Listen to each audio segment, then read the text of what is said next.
მოგესალმებით ტელეკომპანია სენატი ეგრესის პირდაპირ არჩევნები მის საყვანი ჟურნალისტი ჯემალ ყამბაჩზე გახლავთ საპარლამენტო არჩევნებამდე 2 კვირაზე მეტი დარჩა ჩვენ შევეცდებით ფოთის ხობისა და სენატის მაჟორიტარი დეპუტატები უფრო ახლოდან გაგაცნოთ დღევანდელი ჩვენი გადაცემის სტუმარია ევროპული საქართველოს მაჟორიტარი დეპუტატობის კანდიდატი გიგა ბოკერია ბატონო გიგა პირველ რიგში მადლობა მინდა გადაგიხადოთ გადაცემაში მომწანებისთვის მოგესალმებით პირიქით მადლობა მოწვევისთვის მოკლედ რა ვამბობთ მაყურებელს თქვენ შესახებ მოკლედ ჩემ შესახებ ჩემი სახელია გიგა ბოკერია მე დიდი ხანია ვარ პოლიტიკურ ცხოვრებაში მაგრამ პირველად ვარ ამ პასუხისმგებლობის წინაშე რასაც ქვია მაჟორიტარად გენჩისხლა და რეგიონში პასუხისმგებლობის აღება იმაზე რა მოხდება ადგილობრივი პრობლემებთან დაკავშირებითაც სპეციფიურად აქამდე ვიყავი ოპოზიციის წევრი ევროპული საქართველოსთან მთელი ბოლო 4 წელიწადია იქამდე ვიყავი საერთო საქმის მოადგილე უშრებს საბჭოს მდივანი და ასევე დეპუტატი ერთიანი ნაციონალურობის წევრი ვიყავი მანაც სანამ გაიყო ჩვენი გზები მიხეილ სააკაშვილის გუნდთან და პრინციპულ საკითხებთან დაკავშირებით და ეხლა ჩემი გუნდის ამოცანაა რომ ამ ქვეყანაში მოვიტანოთ გარდამტეხი ცვლილებები ყველა მიმართულებით პირველ რიგში რა თქმა უნდა იქ სადაც ყველაზე უფრო მეტი პრობლემაა ეს არის დასაქმება ეკონომიკური სიდუხჭირე, მაგრამ ზოგადად სახელმწიფო ინსტიტუტების როლი ჩვენ ცხოვრებაში აქ არის რაც უნდა მოხდეს გარდამტეხი ცვლილება დღეს და მრავალი წელია ჩვენ უკვე გვაქვს ვითარება, როდესაც ხელისუფლება არ არის ანგარიშვალდებული მოქალაქეების წინაშე და ეს უნდა შეიცვალოს პირველ რიგში. ამის გარეშე ვერ გამოვა წინსვლა, ამის გარეშე ვერ გვექნება სწორი გეზი და სწორი კომპასი. რადგან სენატის საარჩევნო პროგრამა თავარი გზავნილი, თავარი ცვლილება რაც უნდა მოხდეს ივანიშვილის ხელისუფლების დამარცხებასთან ერთად არის მოდელი რომელიც მან შექმნა და გააღრმავა როდესაც ყველა ჩვენთაგანის შრომის და ფულის ხარჯზე ფართოვდება ბიუროკრატია და როცა ეს ფული იფლანგება მაგალითად ჩვენ ახლა ვართ სენაკში ხობში და ფოჩი ჯამში ბიუროკრატიულ სტრუქტურებში ჩვენი გამოკვლევის შედეგად არის დასაქმებული 3000 ადამიანი 3000 ადამიანი დიდ ევროპულ ქალაქს არ აქვს ის ფუფუნება რამდენი ხალხი შეინახოს სახელმწიფო სამსახურში სხვების ხარჯზე ეს ფული ჰაერიდან არ მოდის ჩვენი ამოცანაა რომ ეს ხარჯები შევამციროთ დრამატულად და ეს ფული დარჩეს თითოეული ჩვენი მოქალაქის სენაკების ხობელის ფოთელის ჯიბეში, სწორედ ასე არის შესაძლებელი რომ შეიქმნას სამუშაო ადგილები. როცა ვლაპარაკობთ კონკრეტული პრობლემის მოგვარებაზე, იმის მსგავსად არა როგორც ივანიშვილი იქცეოდა და როგორც სამწუხაროდ ეხლა სააკაშვილიც იქცევა. ხო, ყველაფერს პირდებიან და ოქროს კოშკებს, რაც აბსოლუტურად არარეალურია და სიცრუეა. ჩვენ გვაქვს კონკრეტული გეგმა და ეს გეგმა არის რომ აი ამ ხარჯების შემცირების შედეგად ჩვენ შევძლებთ რომ დავწიოთ გადასახადები მაგალითად საწვავზე. აქ სენაკის რაიონში ძალიან ბევრი ადამიანია სოფლის მეურნეობაში დასაქმებული. როცა ლაპარაკი არის პირდაპირ სწრაფ ხელის შეწყობაზე, ოღონდ სიცრუის გარეშე რომ ახლა გაჩუქებთ რაღაც ფულს. ეს არის გადასახადის შემცირება. რომ ადამიანებს ხარჯები შეუძლიათ, მეტყვი ჩვენ არ გვესმოდეს რომ ის ხალხიც კი ვინც ოფიციალურად არ მუშაობს და ასეთია უმრავლესობა თვით დასაქმებულია. ისინიც გადასახადს იხდიან ყველაფერში, როცა რაღაცაში ხარჯს გაწევენ. ნებისმიერი პროდუქტის შესაძლებლობას გადაადგილებისას პირდაპირ წმეხად აწვევს ყველაფერი მათ ჯიბეს. ამიტომ ჩვენ დავითვალეთ ჩვენი გადასახადების შემცირების შედეგად, მათ შორის საწვავზე, საშემოსავლოზე და მთლიანად საშუალოდ ყველა ოჯახს დაეზოგება 2000 ლარი. და ეს ძალიან კონკრეტული ამბავია, ეს ფული უნდა დაბრუნდეს ეკონომიკაში და ეკონომიკის ზრდა უნდა დაუბრუნდეს ამ ქვეყანას. მით უმეტეს როცა ესეთი კრიზისი არის მთელ მსოფლიოში, მათ შორის საქართველოში პანდემიის გამო. რის საფასურებად ქართულმა ოცნებამ ივანიშვილის გუნდმა უტყიფრად უარი თქვა გადასახადების და ამ წნეხის შემცირებაზე მოქალაქეებისთვის, რისკად ჩვენ მოვუწოდებთ ევროპული საქართველო. ამის შემდეგ საჭირო იქნება ამ ყველაფრის ძალიან სწრაფად გაკეთება, რომ ეს ცვლილება სწრაფად მოხდეს, რომ ამ ჭაობიდან ამოსვლა შეძლონ ჩვენმა ოჯახებმა. ყველას ეხება ეს.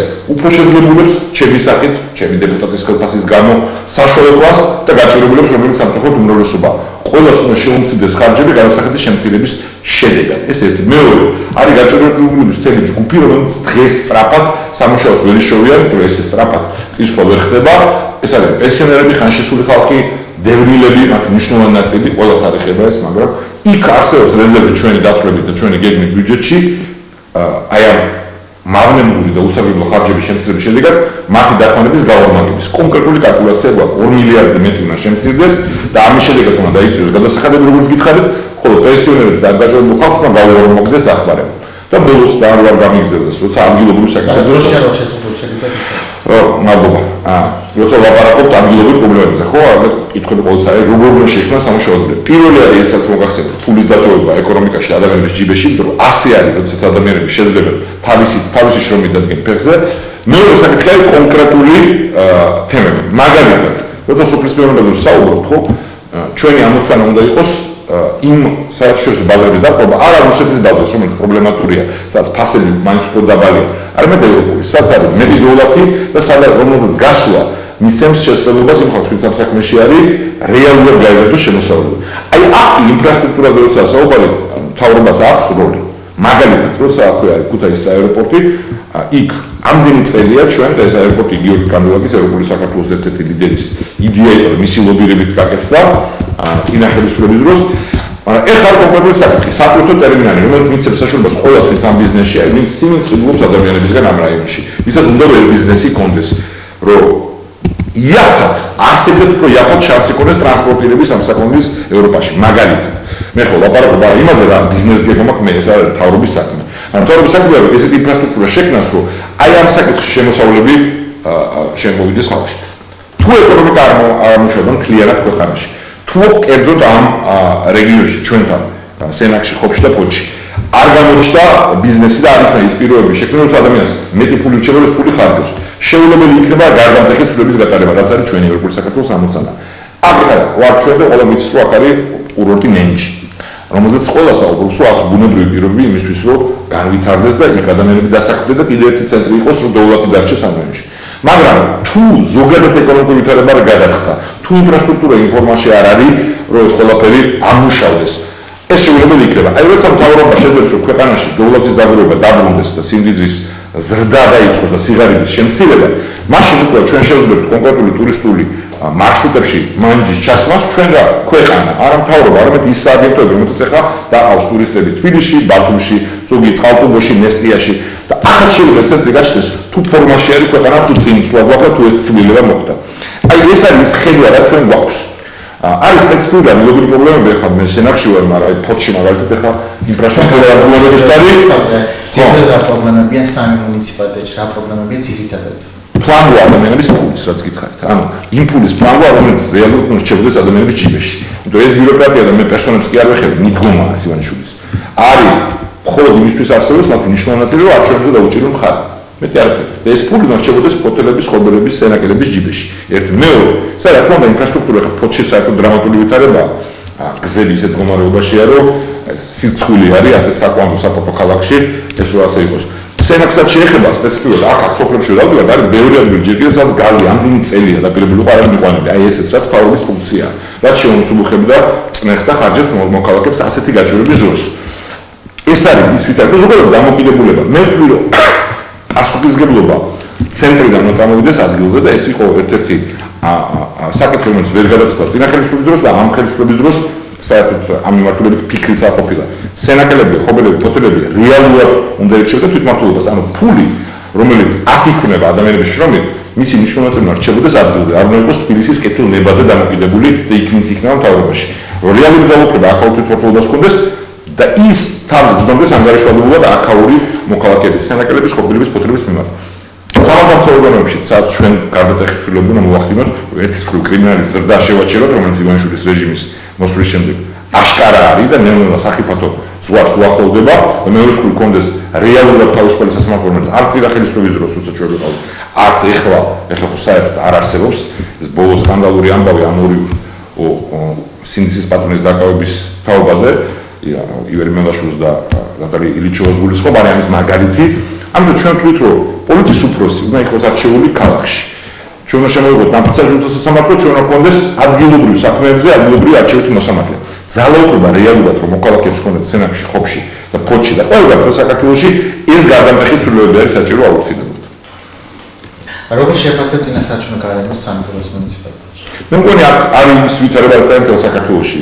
ივანიშვილის გუნდი ერთადერთი მეთოდით მოქმედებს, ეს არის ფული და დაშინების კომბინაცია, ადმინისტრაციული რესურსი, ფული და დაშინების კომბინაცია და ძალადობის ინციდენტები, წარსული ძალადობის შემთხვევები გამოუძიებელი, რომელიც რეალურად ადამიანებს უქმნის შტაბ-შტილებას დაუჯელობის და გაუვა მთავრობას ყველაფერი, ond ისინი ცდებიან ეს ასე არ იქნება. ეხლა მოხდება ცვლილება და ეს ყველაფერი დამთავრდება საქართველოში. მაგალითად ბევრი გვაქვს, კი არ მიყვარს ამაზე წუწუნი, მე ვთვლი, რომ მოქალაქეების ნება ფაქტი ამასთან დაკავშირებით. კერძოდ ამ რეგიონში, კი არ მაგალითად ჩვენ სადაც ახლა ვყოფით, აქ ჩვენი რამოდენიმე სოფლის კოორდინატორი თუ ასე ვთქვათ, ლიდერი ჩვენი ადგილობრივი და კონკრეტული გზავნილით მივიდა უთხრეს რომ შენ ხავს ახლობელი რომელიც მუშაობს ამ სტრუქტურაში, მეორეში, მესამეში, თუ არ გაჩერდები, ხავს გავაგდებ სამსახურიდან. და კონკრეტული ამბავი არის ამ მეთოდით მუშაობის. ამას გარდა ჩვენ გვაქვს მონაცემები და მალე შეიძლება კონკრეტული ფაქტიც გქონდეს, როცა აი ტრადიციულ კაცს მიმართავენ რომ ეუბნებიან რომ ვინც მუშაობს სახელმწიფო სამსახურში და მასთან დაკავშირებული ადამიანია, უნდა გადაუღონ ფოტო საარჩევნო უბანზე. უთან კი არა შიგნით ფარული უნდა იყოს ყველაფერი, პირადობის მოწყობასთან ერთად რომ აჩვენონ რომ მიცენ ქართულს და მას ხმა. სწორედ ევროპის საქართველოს მათხოვდით რომ აიგზავნოს საერთოდ ამ ტიპის ტელეფონების შეტანა უბანზე, ამაზე პრინციპული უარი თქვა ქართულ ოცნებებს. მაგრამ ეს ყველაფერი მათ არ უშურით. არც ეს არ ძალადობის მუქარა, არც ინციდენტები, რასაც თელ საქართველოში აქვს ადგილი, არ უშურით ივანიშვილს თუ ქართული საზოგადოების და მოქალაქეების ნება სენაკში, ხობში, ფოთში აქ არის და თუ იქნება ეს გაწყვეტილება მიიღებული, რომ ჭირდება ჩვენ ქვეყანას. ეს სრულიად ჭირდება ჩვენ ქვეყანას.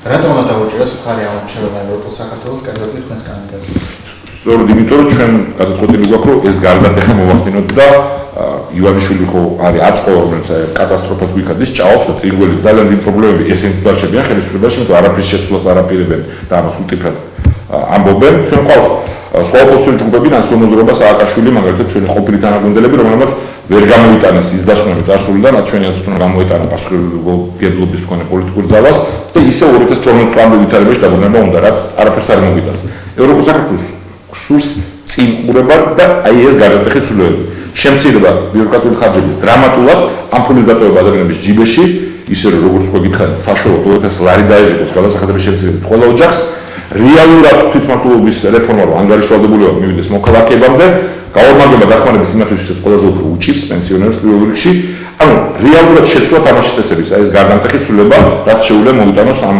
ქვეყანას ევროპული საქართველოს გუნდმა როგორ შეგვიძლია სამგრელოში რო გითხრათ რა ვიცი სხვადასხვანაირად ადამიანები განსხვავდებიან ერთმანეთისგან ჩვენ ყავს აქ ძალიან კარგი გუნდი სენაკში მათ შორის და ჩვენი გუნდთან ერთად ჩვენი ამოცანაა რომ ყველა ადამიანს როგორი საწყისი პოზიციების არ უნდა ქონდეს ჩვენი ხედვა მიუტანოთ აი ამ ცვლილებებთან დაკავშირებით და სწორედ ამით ვართ დაკავებული ყოველდღე მე მინდა გითხრათ რომ სენაკში ხობში ფოთში ყველგან ადამიანები დიდი ანგარიშით არის შეთანხმებული რომ ესე გაგრძელება არ შეიძლება და ცვლილებები არის საჭირო უბრალოდ რასაც თავრობა აკეთებს ეს არის უიმედობის დანერგვა რომ ვერაფერი მაინც ვერ შეიცვლება ხო ჩვენს გადამგდელები ვართ მაგრამ არაფერი არ გამოვა ამას ემატება ის რომ წინა ხელისუფლების დროს რომელიც ნაწილიც ვიყავი ბევრი პრობლემა იყო მიხოცე რომ ქვეყანა წინ წავიდა და ეს რა თქმა უნდა ამავე დროს აი გამოიყენება რაც უიმედობის შესაქმნელად რომ მაინც დღეს ეს ძალიან ცუდია რაც ივანიშვილი აკეთებს ამაზე ყველა თანხდება თითქმის ისინიც კი ვინც ფორმალურად მათი მომხრე არის რომ გაესაუბრებიან ადამიანთან კონტაქტს დაამყარებ